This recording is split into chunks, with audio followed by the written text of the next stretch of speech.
먼저 나의 사랑, 나의 생명, 나의 예수님 함께 찬양하겠습니다.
찬송가 183장 빈들의 마른 불같이 시들은 나의 영혼 주님이 약속한 성령 간절히 기다리는 함께 찬송하겠습니다.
내가 매일 기쁘게 순례길 나는 주의 발이 나를 안고하며 함께 찬송하겠습니다.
이스라엘아 들으라.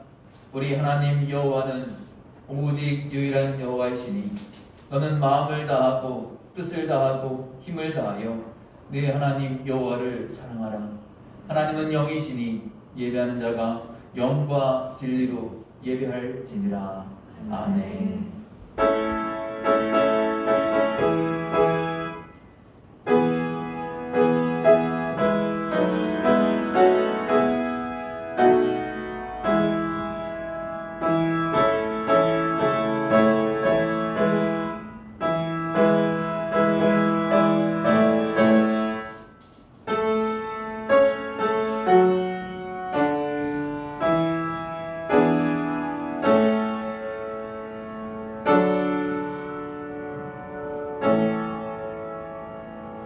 함께 사도신경으로 우리의 신앙을 고백하겠습니다.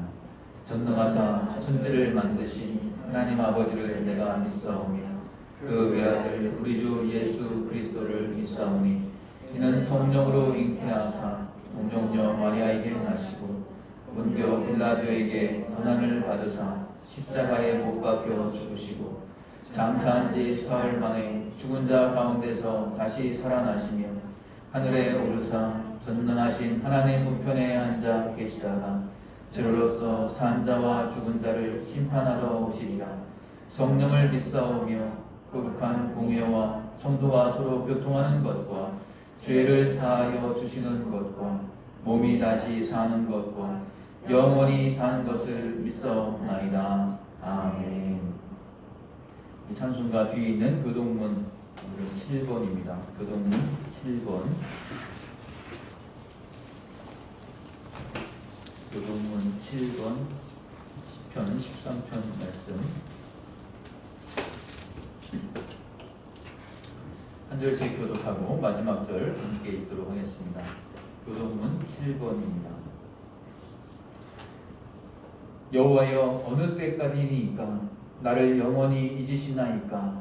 주의 얼굴을 나에게서 어느 때까지 숨기시겠나이까? 나의 영혼이 번민하고 종일토록 마음에 근심하기를 어느 때까지 하오며 내 목수가 나를 치며 전하기를 어느 때까지 하리이까? 여호와 내 하나님이여, 나를 생각하사 응답하시고 나의 눈을 밝히소서. 두렵건대 내가 사망의 잠을 잘까 하오며 두렵건대 나의 원수가 이르기를 내가 그를 이겼다 할까 하오며 내가 흔들리게 나의 대적들이 기뻐할까 하나이다. 나는 오직 주의 사랑을 의지하여 싸우니 나의 마음은 주의 구원을 기뻐하리라. 내가 여호와를 찬송하리니 이는 주께서 내게 은덕을 베푸심이로다. 아멘. 찬송가 214장 나 주의 도움 받고자 함께 찬송합니다.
주와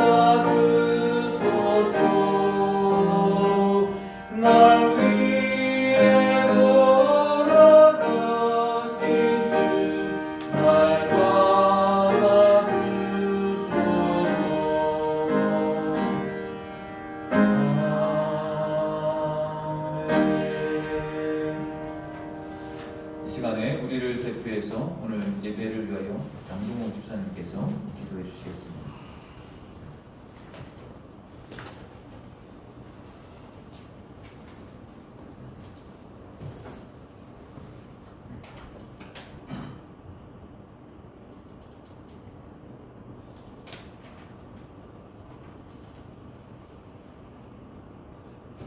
기도드립니다.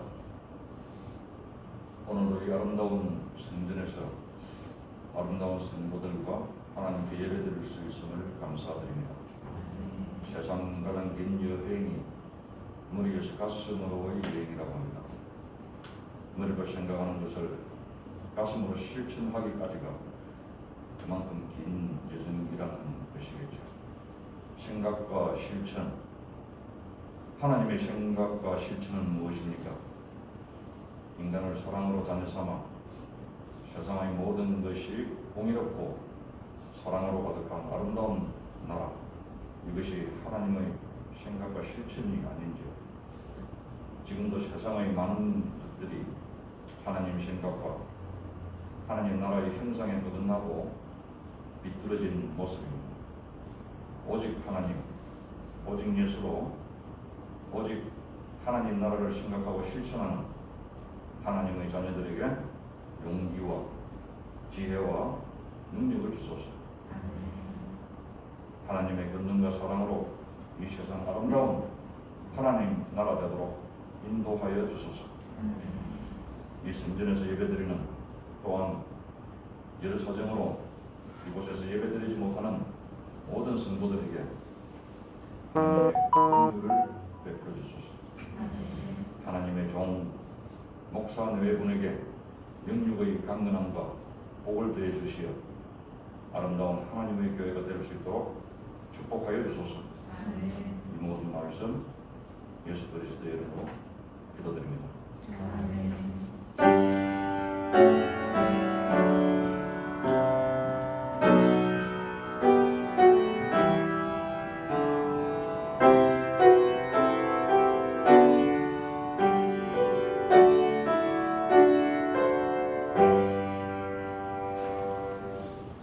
이 시간 우리에게 주시는 하나님의 말씀은 신약성경 355면 히브리서 2장 18절 먼저 읽겠습니다.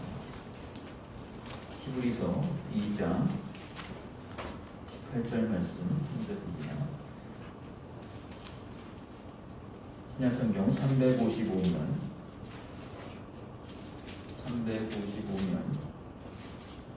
히브리서 2장 18절 말씀 우리 같이 한번 함께 한 목소리로 읽어보겠습니다. 히브리서 2장 18절입니다. 함께 읽겠습니다. 시작. 그가 시험을 받아 고난을 당하였은즉 시험 받는 자들을 능히 도우실 수 있느니라. 아멘. 371면 신약성경 371면 야고보서 1장 2절부터 4절입니다. 야고보서 2장 1절부터 4절.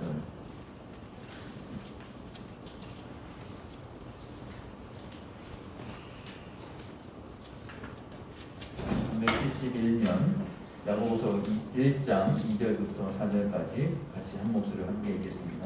시작. 내 형제들아, 너희가 여러 가지 시험을 당하거든 온전히 기쁘게 여기라. 이는 너희 믿음의 시련이 인내를 만들어내는 줄 너희가 알리라.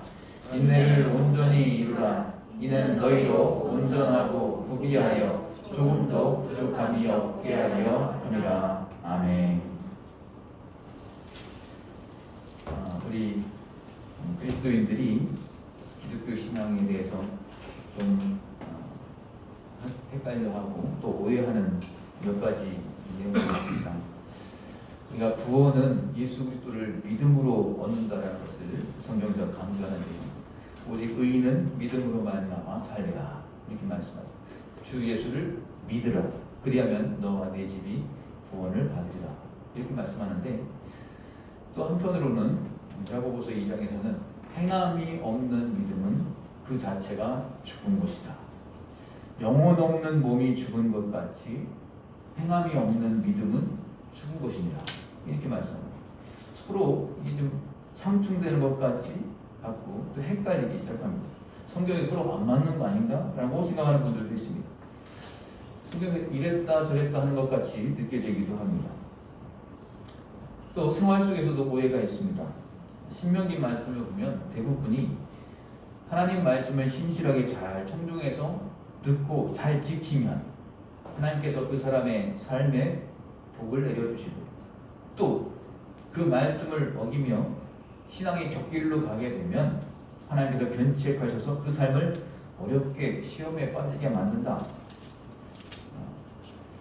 그래서 이 부분을 굉장히 강하게 말씀하고 있는데요. 그래서 어떤 경우가 나타나면 요한복음 9장에 나타나는 오늘 이따가 부를 실로암 그 부분이 나오는 부분입니다. 날 때부터 맹인된 사람이 있죠. 근데 제자들이 예수님께 그런 질문합니다. 아니 저 사람은 누구의 죄로 저렇게 됐습니까? 자기의 죄 때문입니까? 부모의 죄 때문입니까? 이런 질문합니다. 하나님을 잘 섬기면 복을 받는다고 했는데 또 그렇지 않으면 저주를 받고 벌을 받는다고 했는데 저 사람은 왜 저렇게 된 겁니까? 이런 질문을 합니다. 물론 이 말이 전혀 틀린 것은 아닙니다만 이 말이 우리 성도가 살아가면서 경험하는 이 신앙의 실제적인 현실에 부합되는 것도 아닙니다. 보다 실제적으로 말하면 내가 그리스도인으로 살기 시작하게 되면 그 순간부터 그 사람은 하나님의 은혜도 풍성하게 받게 되지만 또 동시에 인생의 크고 작은 그러한 시험도 이제 겪기 시작하게 된다라는 겁니다. 남자분들은 이제 머리가 좀 대부분 다 짧기 때문에 예로 들기가 좀 그렇지만 여자분들 이제 머리가 긴 분들 이렇게 서 있다가 걷기 시작하면 바람에 머릿결이 이렇게 조금씩 흔들리기 시작합니다. 그래서 머릿결이 찰랑찰랑 흔들리게 되거든요. 왜? 바람이 오기 때문에. 근데 그렇게 걷던 사람이 이제 갑자기 이제 뛰기 시작하면 그 속도만큼 바람이 더욱더 거세게 다가옵니다. 그래서 머릿결이 이제 날리게 되죠. 팔랑팔랑 날리게 됩니다. 그런데 그리스도인으로서 사는 것이 그와 같은 것 같습니다. 그리스도인으로 살기 전에는 시험이 없습니다. 물론 사람으로 살기 때문에 살다 보면 이 희로애락을 경험하고 일상에 겪는 여러 가지 어려움은 있습니다만 우리는 그런 것을 일컬어서는 이 성경에서 지금 얘기하는 이 시험이라고 말하지는 않습니다. 여기서 말하는 시험이라는 것은 믿음으로 인해서 오는 것을 얘기합니다. 오늘 3절에 보면 이는 너희 믿음의 시련이 인내를 만들어내는 줄 너희가 알미라 이렇게 말씀합니다. 믿음의 시련이라고 표현했습니다. 이것은 나의 믿음을 시련하는 나의 믿음을 시험하는 시련이라는 뜻도 있고요. 또 하나는 믿음의 길을 걷기 때문에 오는 시련을 뜻하기도 합니다. 어떤 그리스도인이 처음에는 단지 교회가 좋고 하나님이 좋아서 아무 생각 없이 신앙생활하던 때를 지나서 내가 좀 더 이제는 하나님을 진지하게 바라보고 싶고 또 그 예수님을 진지하게 믿고 싶다라고 생각하는 순간이 이제 다가오게 됩니다. 그때부터 하나님께 영광이 되는 삶을 추구하면 추구할수록 그가 내딛는 걸음이 하나님의 나라를 위해서 더욱더 의미 있고 중요하면 중요할수록 그가 인생 속에서 당하는 그 시험도 점점 강해지게 될 때가 많습니다. 그것이 신앙의 현실입니다. 혹시 오늘 우리 성도님들 중에도 내가 지금 시련을 겪고 있다라고 생각하는 분이 있으신가요? 그것은 살아있다는 증거입니다. 내 안에 믿음이 살아있다는 증거입니다. 내가 하나님을 향해서 그가 살아가고 있다라는 반증입니다. 이 시험은 굉장히 다양합니다. 실제적인 박해가 올 수도 있고요. 또 예상치 못한 유혹이 올 수도 있습니다. 또 주님을 믿는 그 중간에 사랑하는 사람과 사별하는 아픔을 겪는 것도 또 하나의 시험입니다. 다른 사람이나 또 함께 신앙생활을 하는 다른 그리스도인으로부터 공격을 받을 수도 있습니다. 가정에 불화가 있을 수도 있고 재정적인 어려움이 찾아올 수도 있습니다. 지금 이 코로나 때문에 온 세계가 몸살을 앓고 있는 이런 상황도 이 세계에 있는 기독교 공동체 전체가 이 시험적 상황에 들어가 있는 것이라고 볼 수도 있습니다. 그러면 우리가 질문이 생기게 됩니다. 아니, 종교라는 것을 갖는 것은 좀 더 내가 쉼을 얻고 평안을 얻기 위해서 찾아온 것인데, 아니 오히려 이렇게 신앙 때문에 이렇게 시험을 당한다면 꼭 그렇게 해서라도 내가 믿어야 되는 거 맞나, 이런 생각을 할 수 있습니다. 실제로 목회하는 가운데 불교 신자였는데 이제 교회를 나오게 되고 또 개종하고 이렇게 예수님 믿고 나서 오히려 더 시험이 커졌다고 다시 원위치로 가는 그런 분들도 본 적이 있습니다. 근데 우리가 이제 그런 마음이 들어요. 우리가 한동안 이렇게 맞바람이 몰아친다고 해서 달려가는 것을 멈추는 게 맞나? 시험이 없고 그냥 평탄한 삶을 살기 위해서 영원한 우리의 인생, 영생을 포기해야 되는 게 맞는 것인가? 그렇게 해서 시험 받는 것이 싫다고 그냥 대충 예수 믿는 그 삶이 정말로 행복할 수 있을까? 여러 가지 질문을 해보게 됩니다. 우리가 너무나 많이 듣고 알고 계시지만 결론부터 말하면 이 시험은 결국 우리 그리스도인들에게 유익한 것이다라는 겁니다. 더 좋은 것을 주시기 위해서 내게 온 것입니다. 야고보서는 성도가 신앙의 길에서 만나는 이 시험을 다르게 대해야 된다라고 말씀하고 있습니다. 오늘 2절 말씀에서 야고보서 1장 2절에서 내 형제들아 너희가 여러 가지 시험을 당하거든 온전히 기쁘게 여기라 라고 말씀하고 있습니다. 시험을 당하거든 뭐라고 그랬습니까? 온전히 기쁘게 여기라. 그러니까 이 얘기는 그것을 순전한 기쁨으로 받아들여라 라는 뜻이에요. 그 이유는 무엇인가? 믿음의 시련이 인내를 만들어내는 줄 너희가 알고 있다 라고 얘기합니다. 너희가 알고 있지 않느냐라는 거예요. 하나님의 일을 이루어내는 데는 절대로 천재성이라는 것이 필요하지 않다는 것을 너희가 알고 있다는 겁니다. 비범함이라는 것이 필요하지 않다는 것을 알고 있지 않느냐라는 거예요. 일을 이루어내시는 분은 하나님이시기 때문에 우리는 그 하나님을 따라가기만 하면 되는 거예요. 그분의 긴 호흡을 따라서 길게 우리를 인도해 주시는 그분을 쫓아가는 일이 결정적으로 중요하다는 겁니다. 그런데 그것을 이루는 일은 너희들 안에 인내라는 성품이 만들어져야 된다는 것입니다. 그런데 하나님께서 이렇게 말씀하신 것 같아요. 우리 성도님들 한번 잘 생각해 보십시오. 우리들의 일이 잘 풀려질 때, 생각한 대로 잘 이루어질 때 우리들 안에 인내라는 것이 길러지는 것을 보셨습니까? 뭔가 내 앞에 이렇게 화려한 일들이 만들어질 때 인내라는 것을 내가 생각할 수 있는가? 그렇지 않다는 거예요. 우리들이 포기하고 싶고 뒤로 물러나고 싶고 주저앉고 싶고 원래 자리로 돌아가고 싶은 이 시험적 상황에서 지금 그 자리를 견디고 참고 삭혀내는 그 과정 속에 결국 인내가 만들어진다라는 것을 우리가 알고 있다는 거예요. 그 인내가 시험에서만 만들어지기 때문에 이것을 너희는 온전히 기쁘게 여기고 가야 한다. 이 말씀을 하는 겁니다. 결국 이 시험은 누구에게 유익한 것인가? 그리스도인으로서 잘 살려고 하는 나에게 시험이 지금 찾아온 이유가 무엇인가? 하나님이 이 시험을 허락하시는 뜻이 무엇인가?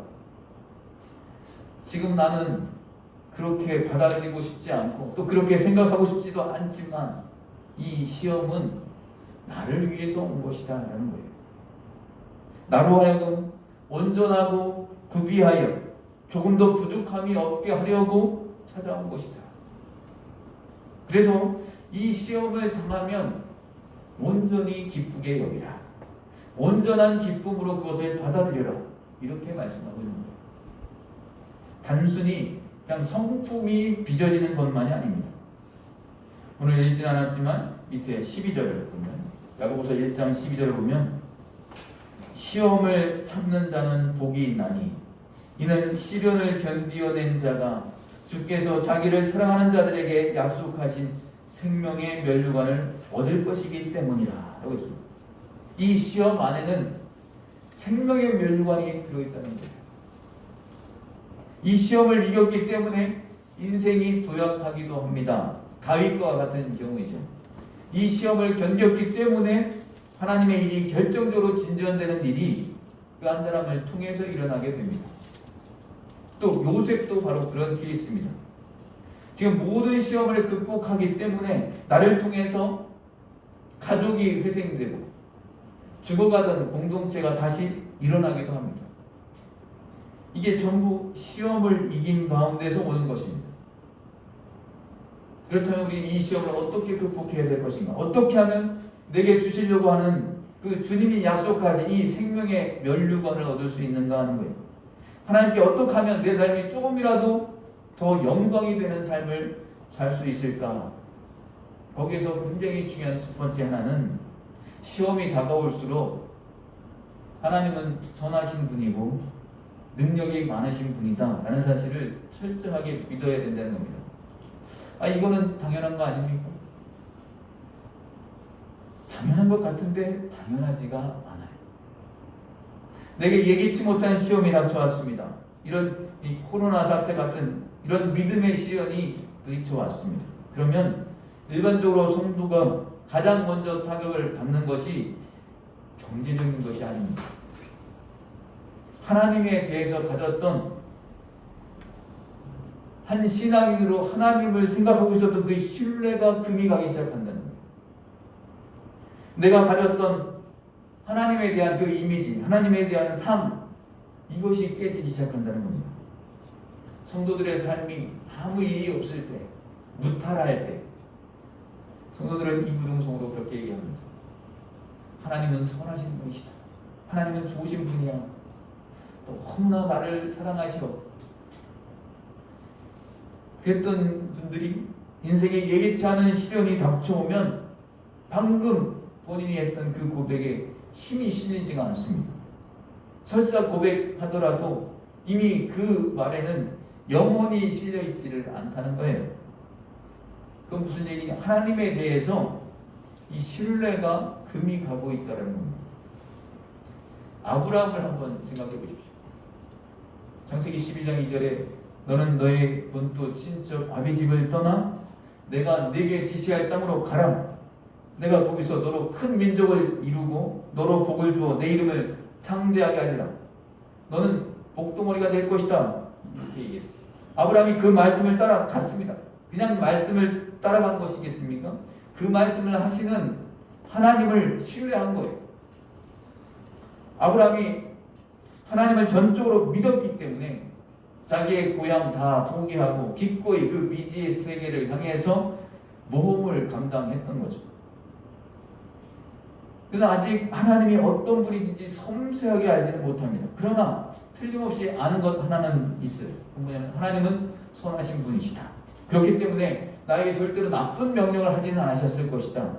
그분은 능력이 많으신 분이다. 그렇기 때문에 나는 그분께 내 인생을 걸어도 된다. 그분은 반드시 나를 통해서 승리하게 하실 것이다. 이 사실을 믿고 갔어요. 그 사실을 믿고 갔는데 가나안 땅에 들어갔는데 뭐가 기다리고 있었습니까? 사람들이 이렇게 막 현수막 걸어놓고 환영 아브라함 어서 오십시오 이렇게 한 게 아니라 들어가자마자 그 땅에 기근이 찾아왔습니다. 아주 심각한 가뭄이 찾아왔습니다. 이게 전형적인 시험인 겁니다. 시험이라는 이 단어의 원래 뜻 가운데 이게 똑똑 두드려보다, 조사하다 이런 뜻이 있어요. 우리가 도자기를 굽고 난 다음에 이게 잘 뜨는지 나무망치로 이렇게 도자기가 잘 구워졌는지를 톡톡톡 두드려보지 않습니까? 사람이나 물건의 그 질이 어떠한지를 톡톡 두드려보는 거예요. 나를 넘어뜨리려고 하는 원수가 그렇게 할 수도 있고요. 아브라함의 인생이 지금 이 아브라함을 톡톡 두드려볼 수도 있고 하나님께서는 그를 정금같이 만드시려고 두드려 보실 수도 있다는 거예요. 하지만 아브라함 그때 당시 어땠는가? 그게 믿음의 테스트라는 생각을 하지 못했어요. 결국은 기근이 막 너무 심하게 오니까 아무 생각 없이 기근을 피해서 애굽으로 내려갑니다. 근데 창세기 12장에서 그 부분에 하나님이 어떻게 하셨다는 말씀이 없어요. 애굽에 들어가 보니까 가나안보다는 인구 밀도가 높습니다. 그리고 거기 있는 사람들이 다 무섭게 느껴지는 거예요. 아브라함 마음속에. 그래서 자기 아내한테 얘기합니다. 내가 보니까 그대가 너무 아름답소. 혹시나 여기 있는 사람들이 내가 당신의 남편인 걸 알면 나를 죽일 수도 있으니 앞으로는 사람들이 있는 데서는 절대로 나를 남편이라고 부르지 말고 오빠라고 부르라. 아브라함 오빠 이렇게 부르라 얘기합니다. 이 부분 그냥 이렇게 예전에 그냥 지나갔는데 그런 생각이 들어요. 지금 가나안 땅에 갔을 때는 아브라함이 자기 부인 보고 이런 얘기 한 적이 없었어요. 근데 가나안 땅에 갔다가 지금 기근을 만나서 애굽으로 왔는데 애굽에 가면서는 애굽 사람들이 무서우면 자기 아내를 너무 이쁘니까 끌고 가서 어떻게 범하진 않을까, 그리고 나는 죽이려고 하지 않을까, 이런 두려움이 들게 됐어요. 근데 왜 가나안 땅에서는 이 얘기가 나오지를 않았고 가나안에서는 이 사라에게 나를 오빠라고 불러라 이런 얘기를 한 적이 없었는데 왜 애굽에 가서는 이 말이 나왔을까? 뭐가 달라진 것일까 하는 생각을 보게 됩니다. 하나님 말씀 믿고 갔는데 거기서 엄청난 기근을 만나면서 시련이 찾아오고 난 뒤에 아브라함의 마음속에 변화가 일어난 것입니다. 이건 안 좋은 변화예요. 아브라함이 자기가 살던 땅을 떠날 때와는 다르게 이 기근이 찾아오고 난 뒤에 하나님을 신뢰하는 마음에 금이 가버린 것입니다. 아, 진짜 하나님이 선하신 분이시고 능력이 많으신 분이시다라는 이 확신이 이제는 막 흔들리기 시작하는 거예요. 아, 이거 내 목숨은 내가 지켜야 되는 거구나, 이런 생각이 들기 시작하는 거예요. 그래서 내 인생의 단도리를 이제 내가 해야 되겠다, 자기가 해야 되겠다라는 생각이 든 겁니다. 신앙의 싸움이라는 것은 내가 하나님을 어떻게 대해드리는가, 하나님을 어떻게 인정해드리고 어떻게 섬겨드리는가, 이것의 싸움이에요. 시험이 오면 그 사람 안에서 하나님이 지극히 작아져 버리거나 아니면 하나님을 찾아보기가 힘들 정도 된다? 이건 백전백패예요. 생명의 멸류관을 쓰기는 어렵습니다. 시험이 다가올수록 오히려 더욱더 보이지 아니하는 이 하나님을 의지로 또 견고하게 붙들어야 될 그런 상황들이 많습니다. 그 하나님이 절대로 선하시고 절대로 능력 많은 분이라는 것을 오히려 이때일수록 의지를 발동해서 믿어야 된다는 겁니다. 하나님을 붙들어야 되는 이유가 있습니다. 이 시험의 때는 영적으로 분별할 일들이 이제부터 쌓였어요. 마치 동굴 속에 내 인생이 던져진 것과 같은 그런 마음이 들 때가 많습니다. 한 발짝 한 발짝 동굴 밖으로 나오는 그 자체가 조심조심해서 발을 띄워야 되는 거죠. 그래서 한 발 한 발을 분별해서 인도함을 받아야 됩니다. 그런데 그때 분별하는데 그 마음속에 강철 같은 그런 큰 확신이 절대적으로 필요하다는 겁니다. 하나님은 내 길을 반드시 이끌어 주신다는 확신. 그래서 혹시라도 내가 잘못 분별한다 할지라도 하나님은 나를 이끄신다, 이 확신을 가져야 된다는 겁니다. 하나님은 아브라함이 실수할 수 있다는 것을 알고 계십니다. 그래서 애굽의 걸음을 자기 아들 이삭 때처럼 가로막지 않고 가도록 그냥 놔두십니다. 허용하신 거예요. 설사 우리가 실수할 수 있다 하더라도 인간인 나는 그냥 잘못 헤아려서 엉뚱한 길로 떨어질 수도 있지만 하나님은 내 뒤를 따라오셔서 뒷감당을 다 해주시고 서서히 이루시려고 했던 그 원래의 인생의 걸음들을 회복해서 가시게 하신다라는 겁니다. 이걸 믿을 때 시험 가운데서도 우리가 길을 찾을 때 내적인 자유함이 찾아옵니다. 내적인 자유함, 이것이 굉장히 중요합니다. 이것이 내 안에 있어야 혹시 이거 내가 잘못 판단해서 엉뚱한 길로 가면 어떻게 하지? 이런 걱정이나 염려에 묶여서 조급해지지 않습니다. 초조해지지 않고 오판하지를 않을 수 있게 된다는 겁니다. 이 사실을 우리가 믿어야 됩니다.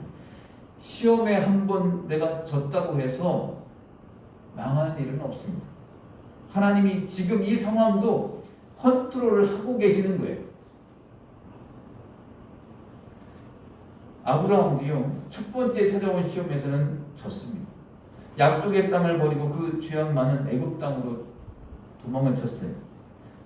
아내는 바로한테 빼앗겼고요. 완전히 그냥 가문이 멸망할 뻔했습니다. 그런데 그 아브라함이 어떻게 되었는가? 하나님께서 전부 다 뒷감당을 다 해주셨습니다. 하나님께서 이 사례가 들어간 궁으로 같이 들어가셔서 바로와 또 그 집에 재앙을 내리시고 사례를 아브라함의 품으로 다시 돌려보내주십니다.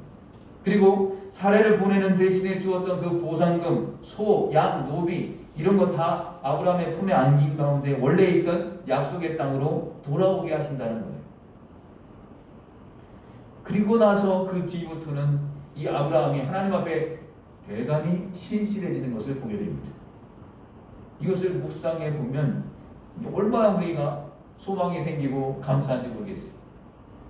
아브라함은 이 시험을 받을 때 잘못 대처해서 실패하는 길로 접어드는 것 같았는데 하나님은 한 번 택한 자녀에게 끝까지 신실하셔서 다시 선한 길로 이끌어 주신다는 겁니다. 주님의 은혜는 내가 하는 실수보다 훨씬 크다라는 것을 우리가 믿으시길 바랍니다. 그리고 이럴 때일수록 우리는 두 번째로는 더욱더 기도할 때라는 것을 기억해야 됩니다. 시험의 때에는 다양한 의심이 찾아오게 됩니다. 환경에 대해서 속상한 마음도 있고, 교회에 대해서도 마음이 불편하고, 또 교회 지도자들에 대해서도 온갖 의심이 찾아옵니다. 자기 자신에 대해서도 또 의심이 찾아옵니다. 하나님에 대해서 의심하는 것은 말할 것도 없습니다. 그래서 그게 시험인 거예요. 하나님은 점점 작아지거나 보이지를 않고 자고 일어나면 자꾸 불안과 염려는 더 커져 있습니다. 혹시 일이 잘못되면 어떻게 하나? 이 불안이 점점 커져가는 거예요. 그런데 이때는 이것을 이기는 방법은 다른 것이 없습니다. 말씀을 붙잡고 기도하는 것입니다. 아브라함을 보면 이 기근이 찾아왔을 때부터 하나님은 이 아브라함의 시험적 국면에서부터 전혀 나타나지를 않으십니다. 이게 뭔가 하면 아브라함이 하나님을 찾지 않았다는 증거예요. 그때 믿음이 너무나 촉구적이고 하나님을 찾지 않았다는 겁니다. 주님 앞에 어떻게 해야 되는지, 당분간 피해 있어야 되는 것이냐 아니면 여기 있어야 되는 것이, 이걸 묻지 않았다는 겁니다. 그냥 자기의 직관과 경험을 쫓아가 버린 거예요. 이 시험을 돌파하려고 하나님께 기도하지 않았다는 것입니다. 하나님의 인도하심이 아니면 자기가 생각했던 그 운명에 하나님께 먹힐 뻔했습니다. 야고보서 1장 5절에 보면 너희 중에 누구든지 지혜가 부족하거든 모든 사람에게 후히 주시고 꾸짖지 아니하시는 하나님께 구하라. 그리하면 주시리라. 아멘. 너희 중에 누구든지 이 시험을 이길 지혜가 부족하거든 모든 사람에게 후히 주시고 꾸짖지 아니하시는 하나님께 구하라. 그리하면 주시리라. 그리고 그 뒤에 기도하는 마음을 말씀하십니다. 오직 믿음으로 구하고 조금도 의심하지 말라. 우리가 이 코로나 사태가 이렇게 길어지고 있는 이때 우리가 더 많이 기도해야 할 때입니다. 시간을 정해놓고 정기적으로 평소보다 더 많은 시간을 기도에 할애해야 될 때입니다. 코로나 때문에 어렵지만 혹시 시간을 내서 기도원 곳 같은 곳에 갈 수 있다면, 상황이 된다면 이상적인 상황을 이길 수 있는 그런 힘을 공급받고 주님의 음성을 듣는 것은 굉장히 필요한 것입니다. 시험의 때는 기도하기 싫은 마음이 찾아옵니다. 솔직히 하나님을 내가 신뢰할 수가 없기 때문이, 내가 무엇인가를 내 힘으로 돌파해 나가야 될 것처럼 그렇게 보이기 때문이죠. 그런데 바로 그렇기 때문에 이 상황이야말로 더 기도해야 할 때라는 것입니다. 서울의 어느 교회에 원로 목사님 계십니다. 굉장히 유명하신 분입니다. 근데 저희 친구 동기 목사님이 그 교회에서 부목사로 사역할 때 그 원로 목사님께 배운 것이 하나가 있다는 거예요. 그 목사님은 이 시험이 교회 안에 큰 어려움이 생기면 그냥 딱 가방 싸들고 그냥 바로 기도원으로 가신다는 거예요. 교회가 막 여러 가지 막 문제가 생겨서 내일이라도 그냥 무슨 일이 그냥 터질 것처럼 계속 난리가 났는데, 그냥 부교육자들한테 나 일주일 동안 기도원 올라가서 금식 기도하고 올 테니까 그렇게 하세요. 그리고 기도원을 가신다는 거예요. 그러면 이제 이 경험이 부족한, 경험이 짧은 부목사 입장에서는 이렇게 그냥 놔두고 가시는 거 어떡하, 이거 큰 문제가 생길 것 같은데 되게 걱정했잖아요. 처음엔 그렇게 생각을 했는데 목사님이 기도원을 올라갔다가 그러시면 그 교인들의 그 들끓던 마음들이 여러 가지 이게 분심들이 신기하게도 밑으로 쫙 가라앉는 걸 본다는. 그러면서 인간적인 소리는 줄어들고 하나님에게 귀를 기울여서 마음이 공동체 전체 안에 일어나게 되면서 어느새 그 시험을 훌쩍 뛰어넘고 있는 것을 보더라라는 얘기를 들었습니다. 목사님이 이제 내려오시면 또 그 말씀 듣고 성도들이 새로워지기도 하고, 또 상황이 전혀 생각하지도 못했던 그런 반전이 일어나기도 하고, 목사님의 마음도 정리가 되고 교인들도 마음이 차분해지니까 이 공동체 안에 영적인 지혜가 생겨서 그 보기를 훌쩍 뛰어넘더라라는 것입니다. 우리 모든 성도님들도 시험을 받는 시험의 때일수록 서로 인간의 소리는 서로 죽이고 성령의 음성에 귀를 기울일 수 있도록 해야 합니다. 하나님이 주신 지혜로 그 상황이 풀려나가게 돼요. 우리가 침묵하게 되면 하나님이 말씀하시기 시작합니다. 내가 있던 자리를 비워드리면 성령께서 그 자리에 찾아오셔서 하나님이 본격적으로 일하시는 공간이 만들어진다는 겁니다. 기도가 가지고 있는 신비한 능력, 하나님의 위대한 힘이라고 할 수 있습니다. 그리고 중요한 것은 세 번째, 시험의 성격을 우리가 잘 깨달아야 합니다. 이것은 우리가 잘 훈련되지 않은 부분일 수도 있어요. 시험에는 견뎌야 하는 시험이 있습니다. 또 훈련해서 강하게 하시기 위해서 주는 시험이 있습니다. 그런데 거기에 하나가 더 있다는 거예요. 이전의 신앙관에서 벗어나서 나의 신앙을 도약하게 하시기 위해서 나를 깨우시려고 흔드는 그런 시험이 있다는 겁니다. 마치 태풍이 불어오면 나무가 꼭 그냥 태풍 때문에 부러질 것 같지만 그것을 잘 견디면 뿌리 속까지 이렇게 막 흔들리면서 뿌리 속까지 공기가 들어가는 것과 마찬가지라는 겁니다. 한 사람의 그리스도인이 하나님이 이끄시는 걸음을 신실하게 쫓아가게 되면 그는 자신의 신앙이 자라가면서 신앙관도 계속 변화가 일어나게 됩니다. 이것은 변질이 아니에요. 이건 건강한 변화입니다. 지구에서 달을 향해서 로켓을 쏘게 되면, 우주선을 쏘아 올리게 되면 몇 차례에 걸쳐서 이렇게 추진 로켓이 발사가 되고 그것으로 계속 올라가는 것을 보게 됩니다. 그래서 마침내 목적지에 도달하게 되는 것을 보게 됩니다. 하나님을 처음 만났을 때 그 하나님에 대한 이미지와 그 상으로는 절대로 끝까지 신앙에 완주하기가 쉽지 않습니다. 상황이 바뀌면 신앙관도 변화가 일어나고 당연히 하나님에 대한 상도 변화가 일어납니다. 이건 굉장히 중요한데 우리가 어렵게 느껴질 수도 있습니다. 복음서에 보면 제자들이 부활하신 예수님을 전혀 몰라봤다고 되어 있습니다. 근데 왜 몰라봤을까? 분명히 같은 예수님인데 부활 전의 예수님과 부활하신 이후의 예수님의 이미지가 제자들에게는 전혀 달랐던 것입니다. 그들은 고집스럽게 부활 전에 만났던 예수님의 상에 갇혀 있었던 거예요. 제자가 되어서 예수님을 신실하게 쫓아가기 위해서는 내 신앙의 국면에 따라서 나에게 새롭게 다가오시는 그 예수님을 새롭게 맞을 그 준비가 되어 있어야 합니다. 그런데 많은 경우에는 처음에 만났던 하나님, 그분만 붙잡고 있습니다. 정말 은혜롭게 만났던 그 하나님의 상에 갇혀 있다는 거예요. 지금 바로 이 자리에 새롭게 나에게 찾아오시는 그 하나님을 만나는데 실패하더라는 것입니다.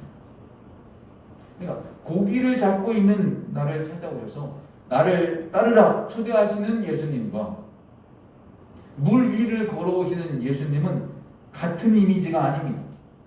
앞에 그 예수님은 굉장히 따뜻한 그런 이미지, 그런 눈빛을 가지신 분이라면 뒤에 예수님은 압도적인 카리스마를 가지고 계신 분입니다. 그런데 이 카리스마적인 이미지에 또다시 갇혀 있으면 나중에 이 제자는 십자가를 지시려고 하는 하나님을, 십자가를 지시려고 하시는 예수님을 절대로 따라갈 수가 없는 거예요. 받아들일 수가 없기 때문입니다. 그가 지금 가진 것이 무엇입니까? 이 제자가 지금 가지고 있는 것이 무엇인가요? 난 그런 예수님은 받아들일 수가 없어. 무엇을 이 사람은 가지고 있는가 하면 믿음이 아니라 하나님에 대해서 자기가 생각하고 있는 신념을 가지고 있는 거예요. 예수님은 이런 모습이었지. 그러니까 이렇게 하실 거야. 이게 너무 강한 거예요. 골고다에 예수님이 딱 서는 순간 심하게 흔들릴 수밖에 없는 겁니다. 베드로가 시험에 들은 것과 아주 유사한 것입니다. 이 신념을 믿음으로 착각했기 때문입니다. 동시에 십자가에 무력하게 죽으신 예수님을 그냥 그 이미지로 거기에 갇혀 있으면 절대로 부활하신 예수님을 있는 그대로 받아들이기가 어렵다라는 겁니다. 우리가 새로운 시대가 오면 하나님은 새롭게 일하신다는 것을 우리가 꼭 기억해야 됩니다. 코로나가 오기 전에 우리가 만났던 하나님과 코로나가 오고 난 뒤에 우리가 새롭게 맞으러 나가는 그 하나님은 같은 하나님이시지만 다르게 우리에게 다가오신다는 거예요.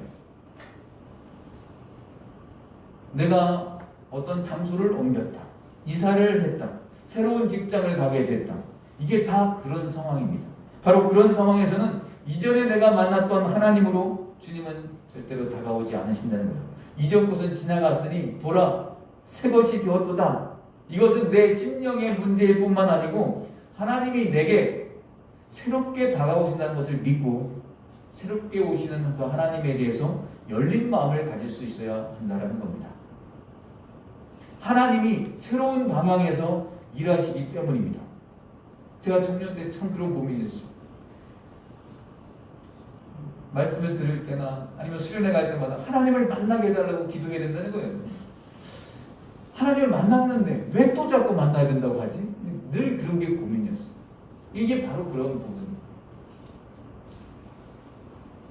5년 전에 만난 하나님과 지금 내가 겪고 있는 상황과 여건과 만나는 상황, 사람들이 달라지면 또다시 그곳에서 일하시는 하나님을 만나야 된다는 거예요. 하나님 나를 만나달라고 그 기도를 하는 거예요. 그런데 어떤 분들은 너무나 고집스럽게 이전에 일하시던 그 하나님 상에 갇혀 있다는 거예요. 그런 경우에 견딤으로써 이 시험을 이기는 게 아니라 하나님이 이렇게 깨우실 때 내 마음이 깨어져서 새 마음을 가질 때 이 시험을 이길 뿐만 아니고 믿음이 성장하는 계기가 된다는 거예요. 우리는 신념을 믿는 게 아니라 궁극적이고 살아계신 하나님을 믿습니다. 전 지금까지 신앙의 발걸음을 걸어오면서 처음 만났던 하나님의 모습과 제가 지금 가지고 있는 하나님의 모습은 동일하신 하나님이시지만 그 이미지가 많이 다르십니다. 20대 때 처음 예수님 만난 그때 하나님은 전능하신 시대와 역사를 휘몰아 몰고 가시는 압도적인 카리스마를 가진 하나님이셨어요. 기도만 하면 바로바로 응답해 주시는 아주 통쾌함을 주신 하나님이었습니다. 그리고 30대에 접어들면서 그때 만난 하나님은 깃발을 들고 가시는 하나님. 내가 무엇을 위해서 살고 무엇을 위해서 죽어야 되는지 내게 비전과 사명을 주셨던 그 표대가 되시는 하나님이셨습니다. 그 30대 초반에 신학교에 가게 되죠. 그런데 신학교를 졸업하고 사역하면서 오히려 더 힘든 경우들이 많았습니다. 나중에 알고 보니까 상황은 달라졌는데 20, 30대 만났던 그 깃발 되시는 그 동적이고 역동적인 그 하나님 상에 하나님에 대한 그 이미지에 제가 그냥 그대로 갇혀 있었던 거예요. 새로운 상황과 새로운 환경 속에서 주님은 내게 계속 새롭게 다가오고 계시는구나. 이것을 뒤늦게 알게 되었습니다. 하나님을 다시 만나게 되는 것이죠. 이제 50대 목회 현장에서 만나는 하나님은 또 전혀 달라요. 십자가에 달리신 하나님이 어떤 분이신지를 조금씩 배워가고 있습니다. 부목사로 목사지만 부목사로 10년을 부목사 생활을 했던 그때 만났던 하나님과 지금 개척을 하고 담임 목사가 되어서 제가 만나고 있는 하나님은 같은 하나님이시지만 주님이 저에게 일하시는 모습이 굉장히 다르다는 거예요. 이게 무슨 말씀인가? 20, 30대 만난 하나님과 동일한 하나님인데 지금 상황이 달라졌습니다. 다른 곳으로 무대가 옮겨졌습니다. 그러면 하나님은 그때 역사하신 그 하나님을 또 새롭게 만난다는 거예요. 이전에 가졌던 그 신앙의 관점에 머물러 있으면 시험에 빠질 수 있습니다. 내가 지금 시험에 들었다라는 말은 이런 상황에서는 주님이 나를 지금 흔들어서 깨우시고 있다는 뜻입니다. 지금 코로나를 핑계로 해서 예배를 소홀히 여기는 성도님들이 많습니다. 그 문제가 너무 심각하기 때문에 지금 또 이렇게 대면 예배를 해야 된다고 강하게 하는 분들이 있죠. 이건 생각이 좀 다 다를 수 있습니다. 제 입장에서는 예전에도 말씀드렸지만 지금은 이 전염병이기 때문에 지금 우리가 조심해야 된다라는 부분을 저는 더 강조하고 있는 상황인데요. 이건 생각이 좀 다를 수 있지만 왜 목사님들이 그런 이제 목사님이 막 나오기 시작하냐면 이 비대면으로 계속 하다 보니까 진짜 하나님을 떠나버리는 경우들이 너무 많은 거예요. 그래서 그렇습니다. 목회 현장에서 보면 굉장히 많은 분들이 이 새롭게 자기 인생에서 말씀하시는 하나님에게 반응하려고 하지 않는 그런 부분들을 보게 됩니다.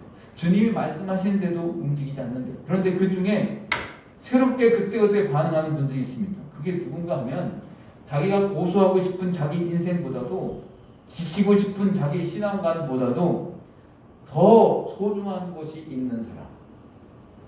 그 무엇보다도 하나님 자신을 사랑하는 사람은 그 반응을 보이는 것을 보게 됩니다. 하나님을 사랑하기 때문에 이전보다도 조금이라도 더 내 인생이 주님께 영광 올려드리고 싶어지는 것입니다. 그래서 야고보가 이 생명의 면류관을 얻는 사람이 가지고 있는 내적 성격을 얘기를 합니다.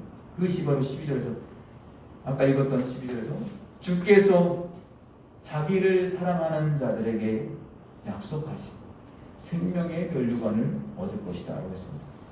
주님을 사랑하기 때문에 이전에 있는 것을 기꺼이 배설물로 여길 수 있는 것입니다. 그리고 새로 오시는 하나님께 새롭게 반응하는 우리가 될 수 있는 것입니다.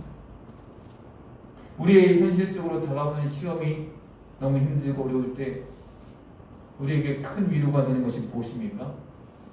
좀 전에 읽었던 히브리서 2장 18절입니다. 그가 시험을 받아 고난을 당하셨음 즉 시험 받는 자들을 능히 도우실 수 있느니라. 예수님도 시험을 받으셨습니다. 그분도 유혹을 받으셨습니다. 그래서 우리가 어떤 어려움이 있는지 우리가 어떤 고민이 있는지 주님은 다 알고 계시다는 거예요. 그게 고민거리가 되냐? 이렇게 면전에서 무시하는 분이 아니 너 정말 큰일 났다. 믿음이 그렇게 약해서 어떻게 하니? 이렇게 혀를 차시는 분도 아닙니다. 내가 너의 마음을 다 알고 있다. 그분께서 내 마음을 아실 뿐만 아니라 시험 받는 자들을 능히 도우실 수 있는 능력이 있는 분이시라고 말씀하고 있어요. 이게 얼마나 위로가 되는지 몰라요. 그분 앞에 나가서 오늘도 내일도 새롭게 그날 그때 새롭게 다가오시는 하나님을 만나는 우리가 되기를 바랍니다. 저는 요즘 금요 기도회 때마다 기도하면서 이렇게 눈물을 많이 흘려요. 막 기도하고 나면 이 목소리가 변할 정도로 많이 울어요. 다른 분들의 간증을 들으면서 나에게 하시는 하나님의 음성을 듣습니다. 오늘 이 말씀 준비하면서도 한 분의 간증이 그렇게 많이 생각이 나는데, 제가 이제 교회 영상 이제 올라갈 것이고, 그리고 저희 교회 밴드에 그 영상을 하나 같이 올려드리도록 하겠습니다. 꼭 보셨으면 좋겠습니다. 말씀을 맺겠습니다. 우리 사랑하는 우리 성도님들, 우리 인생에 크고 작은 시험은 늘 찾아옵니다. 개인이 만날 수도 있고, 또 이렇게 코로나 같은 상황에서 이 집단 전체가 이 시험을 만날 수도 있습니다. 그러나 하나님께서 이 상황을 컨트롤하고 계시다는 것을 우리는 강철같이 믿으시기 바랍니다. 우리가 부모님을 생각할 때 아들이나, 그러니까 아들에게는 아버지, 딸에게는 어머니가 이게 더 크게 와닿는 것 같아요. 우리의 부모님들께서 이 겉모습은 세월은 흘러가면서 늙어가시지만 자식이 부모님을 그 생각하는 마음이 달라지는 것 같아요. 딸이 결혼을 하기 전과 결혼을 한 후에 자기 어머니를 대하는 마음이 달라집니다. 아기를 낳고 나면 확실하게 달라집니다. 그리고 나중에 자기가 낳은 딸을 또 시집을 보낼 때가 되면 자기 어머니에 대한 마음이 또 달라지는 거예요. 아들과 아버지의 관계도 마찬가지입니다. 우리의 상황과 여건이 바뀔 때 그때 우리가 새로운 하나님을 만나야 되는 것입니다. 그때나 지금이나 하나님은 동일한 분이십니다. 그러나 하나님이 내게 새롭게 다가오신다라는 것을 믿고 새롭게 오시는 그 하나님에 대해서 우리가 열린 마음을 가질 수 있어야 됩니다. 하나님이 새로운 방향에서 일하시기 때문입니다. 그런데 우리는 이것을 깨닫지 못하고 고집스럽게 이전에 일하시던 그 하나님 상에 갇혀있죠. 그러니까 깨어서 새 마음을 가질 때 그 시험을 이길 뿐만 아니라 믿음이 더욱더 성장하는 계기가 됩니다. 고린도서 10장 13절 말씀합니다. 사람이 감당할 시험 밖에는 너희가 당한 것이 없나니 오직 하나님은 미쁘사 너희가 감당하지 못할 시험을 허락하지 아니하시고 시험 당할 즈음에 또한 피할 길을 내사 너희로 능히 감당하게 하시느니라. 능히 피할 길도 내시고 감당하게 하시는 하나님, 그 하나님을 신뢰하고 그 하나님을 기도 속에서 더 견고하게 붙잡을 수 있게 되기를 바랍니다. 그리고 이 시험을 마침내 이겨내서 생명의 멸류관을 쓰며 우리에게 이 선한 것 주신 하나님 오히려 찬양하는 저와 여러분 되시기를 주님의 이름으로 축원합니다. 우리 함께 찬송가 337장을 함께 찬양하도록 하겠습니다.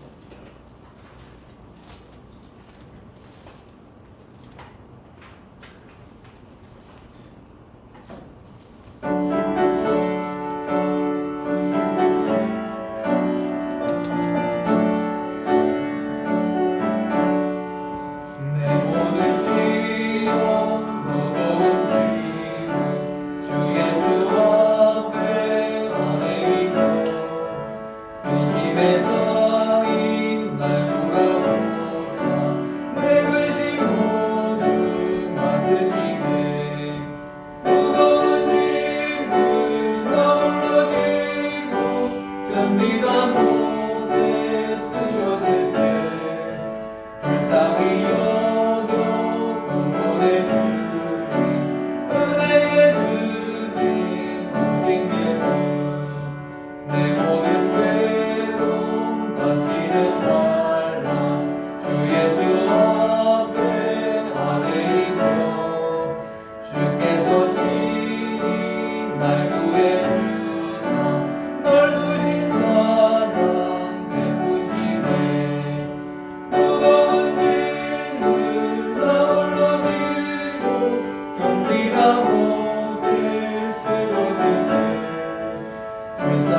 여겨 구원해 주리 은혜 주님 오직 예수 내 짐이 점점 무거워질 때 주 예수 앞에 아뢰이며 주께서 친히 날 구해주사 내 대신 짐을 벗으시고 무거운 짐을 너울로 지고 견디다 못해 쓰러질 때 불쌍히 여겨 구원해 주리 은혜의 주님 오직 예수 마음의 시험 무서운 죄 주 예수 앞에 아뢰이며 예수는 나의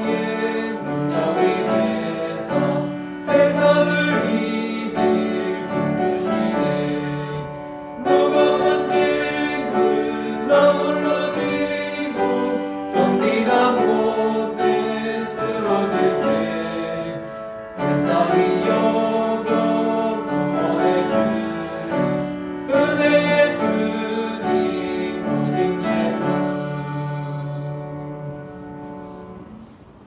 오직 예수 오늘 들은 말씀 기억하면서 한번 잠시 기도하면 좋겠습니다. 우리가 시험을 당할 때가 있는데 어제 정말 이 말씀 준비하면서 마음이 안타까웠던 것은 뉴스에도 너무나 자주 보셨겠지만 정인이라고 하는 그 애기 입양을 해서 학대를 해가지고 이렇게 죽인 그 양부모라는 그 젊은 부부가 목사님 아들이고 목사님 딸이고 저는 그게 얼마나 충격이고 마음 아픈지 모르겠습니다. 그런 일을 겪으면서 자기가 지금 시험을 당하고 있다고 생각하면 하나님이 대노하실 거예요. 그건 자기가 죄를 지은 것이 시험을 당하는 게 아니에요. 그 교인들, 그 목사님은 지금 무엇을 어떻게 기도하고 있을까 하는 생각들을 해봅니다. 오늘 얘기하는 이 시험은 그런 내용하고는 전혀 다른 거예요. 지금 뭐 안산에 또 무슨 중마교회인가 어느 교회에서 정말 상상도 못할 그런 짓을 목사와 그 가족들이 그렇게 행했다는 게 또 어제도 또 뭐 이렇게 또 나온 것 같아요. 이런 현실들을 볼 때 너무 마음이 아픕니다. 자기들이 이런 비난을 받는 것이 이런 믿음의 시련을 받는 게 절대 아니에요. 자기가 지은 죄 때문에 겪는 일들은 이건 시험이라고 할 수가 없습니다. 이거는 믿음을 지키고 내가 하나님을 따라가는 길에 그때 하나님이 우리의 믿음을 위해서 더 성장하는 믿음을 위해서 우리에게 주신 게 여기서 말하는 시험이라는 것이지 자기가 지은 죄 때문에 받는 고난은 절대 그것과 비교할 수 없습니다.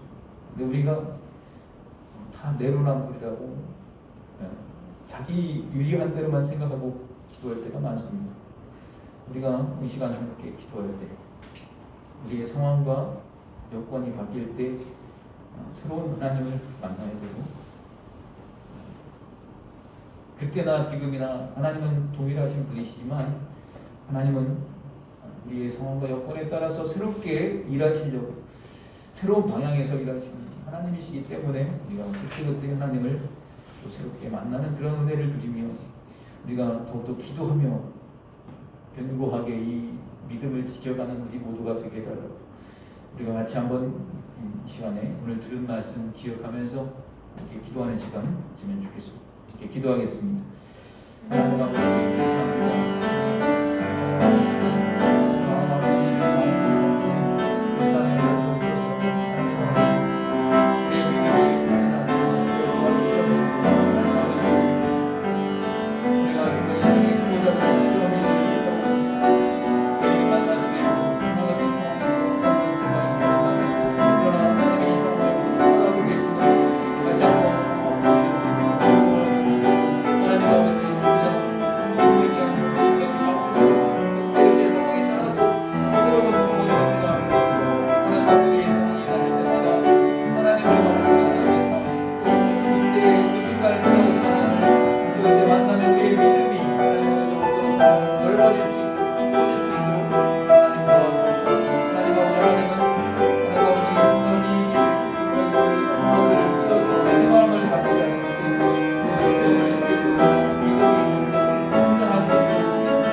하나님 아버지 감사합니다. 코로나 상황으로 인해서 정말 오랫동안 이렇게 시간이 갈 때 하나님 우리가 경제적으로 힘들어지고 우리의 생활이 삶이 팍팍해지는 것도 사실이지만 하나님 이러할 때에 우리의 믿음이 흔들리지 않도록 하나님 우리를 붙잡아 주옵소서. 우리의 상황과 여건이 바뀔 때마다 시간이 흐를 때마다 하나님 그때그때마다 새롭게 다가오시는 하나님을 만나게 하시고 하나님 아버지 새로운 방향에서 일하시는 하나님을 만나는 그 시간을 통해서 우리의 믿음이 더욱더 깊어지고 또 넓어질 수 있도록 하나님 도와주옵소서. 너희 믿음의 시련이 인내를 만들어내는 줄 너희가 알미라고 말씀하셨던 것처럼 하나님 이러한 시간을 통해서 우리가 믿음을 가지고 기도하며 더욱더 인내하게 하시고 인내를 온전히 이루라고 말씀하시는 하나님을 다시 한번 기억하는 시간 되게 하여 주옵소서. 아버지 하나님 더욱더 하나님을 신뢰할 수 있는 마음을 허락하여 주옵소서. 하나님을 기도 속에서 더 견고하게 붙잡을 수 있도록 도와주옵소서.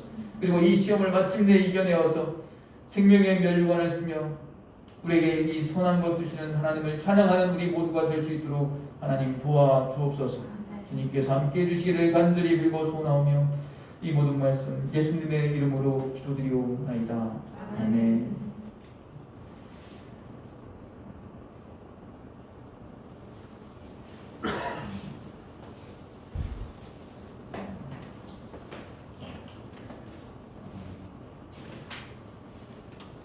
천명이 넘던 확진자가 이제 500명 정도에 낮아지고 있습니다.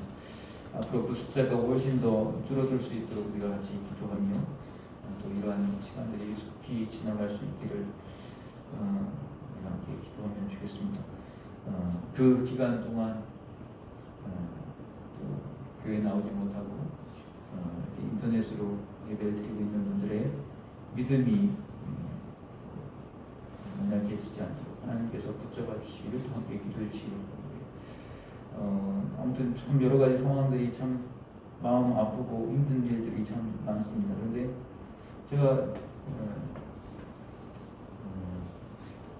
갑자기 이 실로암 찬양이 갑자기 생각이 났어요. 그래서 그 찬양을 다시 이렇게 들으려고 유튜브에서 이렇게 실로암을 쳤는데 이 훈련소에서 군대 간 훈련병들이 이 실로암 이 찬양을 아마 그 올린 영상 보셨는지 모르겠어요. 부인가처럼 부르는데 제가 그거 보면서 그래 여기서 소망을 또 제대하고 나면 또 내가 언제 그랬냐는 듯이 다 각자의 삶의 표정으로 가지만 그래도 그런 순간에 한 번이라도 오 주여 당신께 감사하리라 그렇게 막 찬양하면서 뭐 기뻐하면서 찬양하는 거기서 스트레스 해소를 한다고 하는 사람들도 많겠죠. 하지만 그 모습 보면서 하나님 여기에 살아계신다고 믿습니다. 제가 가슴이 뜨거워지는 것을 보았습니다. 정말 그 실로암 부르면서 찬양하고 춤추는 저 젊은이들이 자대 생활하면서 또 제대하고 나서도 평생을 예수님 믿고 예수님께 감사하면서 신앙생활을 하게 해달라고 기도하는 시간이었습니다. 이제 실로암 마지막 찬양을 같이 부르는데 그 영상에서 부인들이 부르는 것처럼 하진 않아요. 원래 악보대로 하겠습니다. 나중에 밴드에 올려드린 그 영상 더 보고 보시면 좋겠습니다. 실로암 한번 함께 찬양하겠습니다.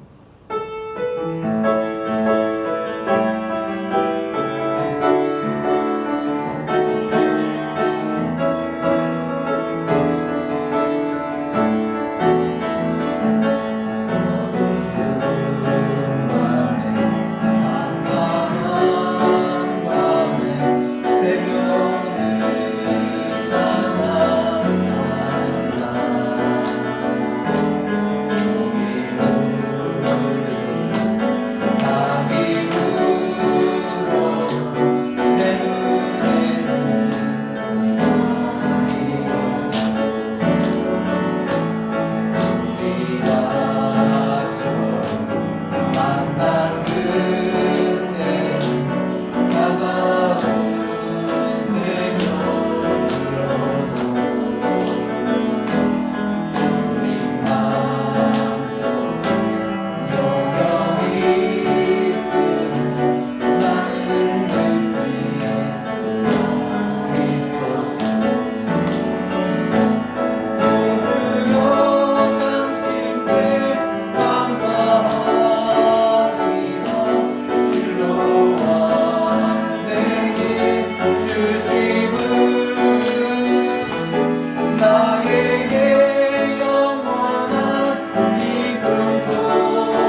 아버지 감사합니다.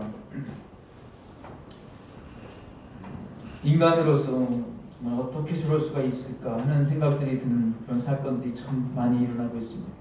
인간이 얼마나 잔혹한 주인인가 하는 것을 다시 한번 깨달으면서 정말 코로나로 인해서 전체적으로 사회적 분위기가 참 많이 다운되고 어려운 상황인데 이슈가 되는 사건들에 전부 교회와 연관되어 있어서 너무나 참 하나님 앞에 죄송하고 통탄할 일이었습니다. 정인이라는 아이를 입양해서 학대했다가 결국 사망에 이르게 한 양부모가 양가 모두 목사님의 아들이었고 딸이었고 또 안산의 구마교회라는 곳에 목사와 그 일가족의 일도 정말 말도 안 되는 사건이 발각돼서 뉴스에 계속 등장하고 있습니다. 하나님 어찌하면 좋겠습니까? 이런 소식을 들을 때마다 하나님을 믿는 사람들 때문에 우리들 때문에 하나님의 이름이 땅에 떨어지는 이 상황들이 너무나 마음이 아픕니다. 이 땅을 살아가면서 빛이 되지 못하고 소금이 되지 못하고 있는 저희들 용서하여 주시옵소서. 본이 되지는 못할지언정 비난받을 행동을 하지 말아야 될 텐데 하나님 우리의 마음이 참으로 안타깝고 어렵습니다. 뉴스를 보는 이 나라 국민들의 마음속에 교회와 성도들에 대한 또 하나님에 대한 부정적인 시각들이 심겨지지 않기를 주님 앞에 간구합니다. 인간에게는 아무 소망이 없음을 다시 한번 깨닫고 우리의 시선을 다시 주님께로 향하게 하여 주시옵소서. 우리의 삶이 이 땅에서 더욱 겸손히 또한 조용히 섬기는 자세로서 처음부터 다시 시작할 수 있도록 하나님 도와주옵소서. 하나님 이 코로나 사태로 인해서 참으로 어려운 시간들을 보내고 있는데 이런 상황 속에서 우리를 찾아와 주시는 하나님을 인격적으로 다시 만나게 해주시고 주님의 말씀 가운데 우리에게 힘을 주시고 다시 한번 믿음으로 일어설 수 있도록 하나님 도와주시옵소서. 정말 그 군부대 연무대 교회에서 그 젊은이들이 정말 뛰며 하나님을 찬양하는 그 모습들처럼 우리 모두가 정말 기뻐 하나님을 찬양하는 우리 모두가 될 수 있도록 도와주시고 하나님 다음 세대를 향해 하나님께서 그러한 믿음들이 이어져 갈 수 있도록 하나님 도와주옵소서. 우리 성도들의 건강과 그 가정을 지켜주시고 또 연로하신 우리 부모님들의 건강을 지켜주시옵소서. 하나님 정말 많이 어려운 상황 속에서도 거룩히 구별하여 준비한 귀한 예물 드리는 손길들 하나님 축복하여 주시옵소서.